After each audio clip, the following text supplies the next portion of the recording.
വാലിഹി വസഹബിഹി അജ്മഈൻ. നമ്മളെ വേദിയിലിരിക്കുന്ന അബ്ദുസ്സലാം സാർ അടക്കമുള്ള വിശിഷ്ട വ്യക്തിത്വങ്ങളെ, ഇതിൽ പങ്കെടുക്കാൻ വന്ന എൻ്റെ വളരെ വിലപ്പെട്ട കുട്ടികളെ, വളരെ പരിമിതമായ സമയം ഉപയോഗപ്പെടുത്തിയിട്ട് ഞാൻ ചെറിയൊരു കഥയാണ് പറയുന്നത്. അത് നിങ്ങൾ എത്രകണ്ട് ശ്രദ്ധിക്കും എന്ന് നമുക്ക് അവസാനം ഞാൻ ചോദ്യം ചോദിക്കുമ്പോഴേ മനസ്സിലാക്കും. പിന്നെ വളരെ മുമ്പുള്ള ഒരു കാലഘട്ടത്തിലെ കഥയാണ്. ഒരു മുതലാളി, ഈ മുതലാളി എന്ന വളരെ വലിയ ധനികനായിരുന്നു. ഇദ്ദേഹം ഒരിക്കൽ ഒരു യാത്ര പോകാൻ ഉദ്ദേശിച്ചു. അദ്ദേഹത്തിന് പകല് കാവൽക്കാരായി 6 ആൾ, രാത്രി വീടും പരിസരവും കാക്കാൻ 6 ആൾ. അങ്ങനെ ഇയാൾ ഒരു ദിവസം ഒരു KTK എന്നൊരു ബസ്സിൽ യാത്ര പോകാൻ ഉദ്ദേശിക്കുന്നു. അപ്പോൾ പകല് കാക്കുന്നതും രാത്രി കാക്കുന്നതും കാവൽക്കാരെ വിളിച്ചിട്ട് പറഞ്ഞു, ഞാൻ അതിരാവിലെ KTK എന്ന ബസ്സിൽ യാത്ര പോകാൻ ഉദ്ദേശിക്കുന്നു, നാളെ അല്ല അടുത്ത ദിവസം. അങ്ങനെ ഇയാൾ എല്ലാവരും വീട് നല്ലപോലെ ശ്രദ്ധിക്കണം എന്ന് പറഞ്ഞ് ഏൽപ്പിച്ചതിന് ശേഷം ഇയാളുടെ യാത്രയുടെ ദിവസമാണ്.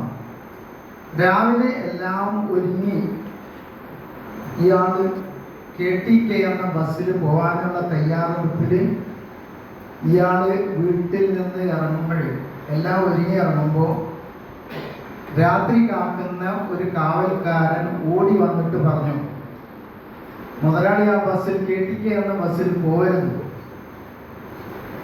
രാത്രി കാക്കുന്ന കാവൽക്കാരനാണ്. അതിരാവിലെ ഓടി വന്ന് പറയും, KTK എന്ന ബസ്സിൽ താങ്കൾ ഒരിക്കലും പോകരുത്.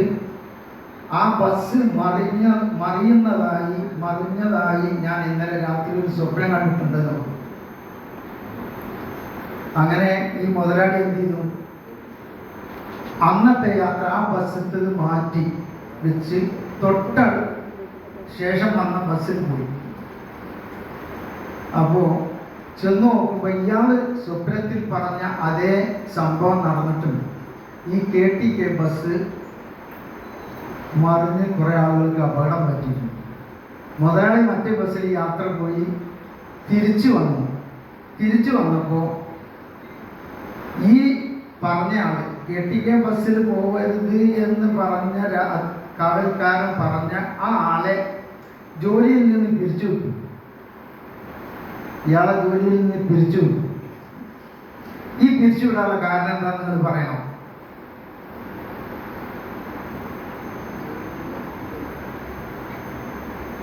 ആർക്കെങ്കിലും പറയാൻ കഴിയുമോ? ആർക്കും പറയാൻ കഴിയില്ല. പറയും. യെസ്, അതാണ് ശരി. രാത്രി കാവൽക്കാരനാണ് എന്ത് പറഞ്ഞത്, ഞാൻ രാത്രി സ്വപ്നം കണ്ടു പറഞ്ഞു. അപ്പൊ അയാൾ രാത്രി കാവൽ നടത്തിയിട്ടുണ്ടോ? ഉറങ്ങിയത് കൊണ്ടാണ് അയാൾ ജോലിയിൽ നിന്ന് പിരിച്ചു. അപ്പൊ നിങ്ങൾ ശ്രദ്ധിക്കുന്നുണ്ട്, ഒരാളെ ശ്രദ്ധിച്ചതിൽ വളരെ സന്തോഷം. ഈ കൂടിയിരിക്കൽ നാളെ അള്ളാഹുവിന്റെ ഒരു പ്രതിഫലാർഹമായ അമലായി സ്വീകരിക്കട്ടെ എന്ന് പ്രാർത്ഥിച്ചുകൊണ്ട് നമുക്ക് നമസ്കാരം.